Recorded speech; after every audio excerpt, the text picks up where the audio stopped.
इस AI tool ने इसे बनाने वाले अपने ही एआई इंजीनियर को ब्लैकमेल करना शुरू कर दिया।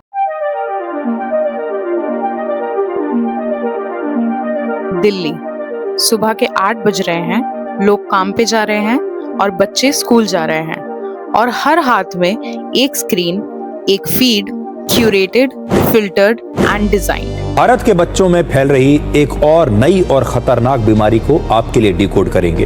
हम एनवायरनमेंट की बात करते हैं तो सोचा जाता है एयर, वाटर, सॉइल, लेकिन एक और एनवायरनमेंट है जो हम सबके अंदर तक पहुंच चुका है। What is the biggest threat to your child's future?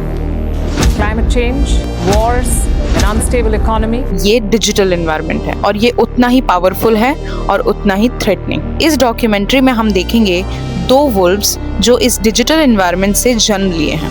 Wolf 1, technology as identity threat, wolf 2, algorithm as behaviour architect, और क्यों नेक्सस 3P फाउंडेशन इन्हें फिलैंथ्रोपिक इन्वेस्टमेंट एरियाज मानती है। इसका स्कोप समझना जरूरी है क्योंकि ये सिर्फ साइबर क्राइम नहीं है।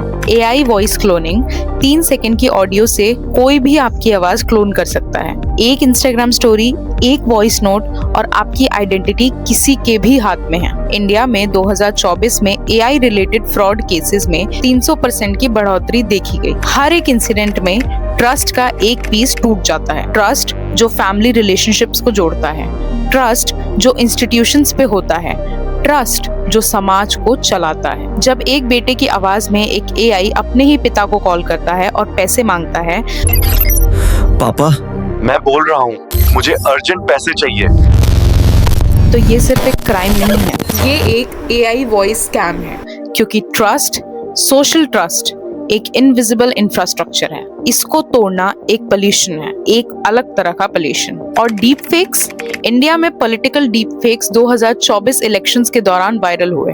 वोटर्स को फेक स्पीचेस दिखाए गए। एपीए के रिसर्च के मुताबिक 67% लोग एक कन्विंसिंग डीप फेक को रियल से अलग नहीं कर पाते। Wolf 2, algorithm driven behaviour. Algorithm का काम क्या है? Maximise watch time, maximise engagement. कोई चीज एंटरटेनिंग है, एल्गोरिदम दिखाएगा।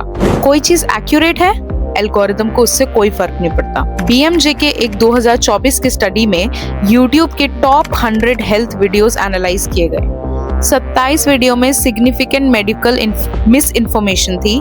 उन वीडियोस को कंबाइंड 890 मिलियन व्यूज मिल चुके थे। एनवायरनमेंट के बारे में जो फ्रेमवर्क हम यूज करते हैं, स्केल, नेग्लेक्टेडनेस, ट्रैक्टेबिलिटी, वो डिजिटल एनवायरनमेंट पे भी अप्लाई होती है। बिहेवियरल साइंस एक कोर प्रिंसिपल पे काम करता है, एनवायरनमेंट ड्रिवन बिहेवियर। आप चेंज करो, एनवायरनमेंट बिहेवियर बदल जाएगा। तो क्या किया जा सकता है?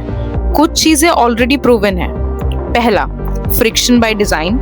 इंस्टाग्राम ने एक फीचर ऐड किया, you are all caught up. ये छोटा सा नज स्क्रॉल टाइम 20% रिड्यूस करता है विदाउट बैनिंग एनीथिंग। दूसरा, सोर्स लेबलिंग। MIT के रिसर्च में पाया गया कि सिर्फ सोर्स क्रेडिबिलिटी लेबल्स लगाने से मिस इन्फॉर्मेशन शेयरिंग 23% रिड्यूस हो जाती है। तीसरा, critical media literacy curriculum school level पे। फिनलैंड ने ये किया, result world's lowest misinformation susceptibility rates. Philanthropy traditionally वहां जाती है जहां गवर्नमेंट फेल करती है और मार्केट इंटरेस्टेड नहीं होती। डिजिटल एनवायरनमेंट डिजाइन एग्जैक्टली यही है। तो एक फंडेड सिविल सोसाइटी लेयर चाहिए जो इस गैप को फिल करे। यही नेक्सस 3P का बेट है। Digital wolves, wolf 1 and wolf 2, ये इंडिया के most underfunded, most ignored behaviour crisis हैं। और नेक्सस 3P का बेट ये है कि अगर हम सही जगह कैपिटल लगाएं तो चेंज पॉसिबल है।